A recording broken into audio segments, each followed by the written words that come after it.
Large crowds gathered, despite the rain, on Ratoath Road in Finglas on Monday night to hold a vigil for teenager Grace Lynch, who was killed on Sunday when she was struck by a scrambler motorbike. 16-year-old Grace was walking to meet friends at about 2:30 on Sunday afternoon when the accident happened. A man in his late teens has been arrested in relation to the incident. Shocked locals have demanded that action is taken to tackle the ongoing problem of scramblers in the area.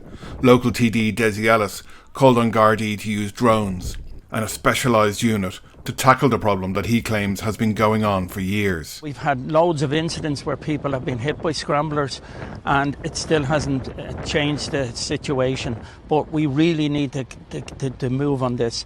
And there are a number of suggestions that I certainly believe we need to possibly use the drones now to follow these, and we also need a specialised unit, Garda unit with specialised bikes to tackle them. Grace's mother, Siobhan, yesterday called for action in her daughter's name.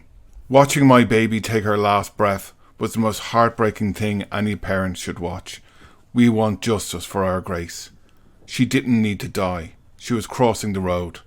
I'm not going to let my baby die in vain. I need some sort of help to get these bikes off the road, she added in an interview with the Irish Mirror. Gardaí continue to appeal to anyone who may have witnessed the collision to contact them.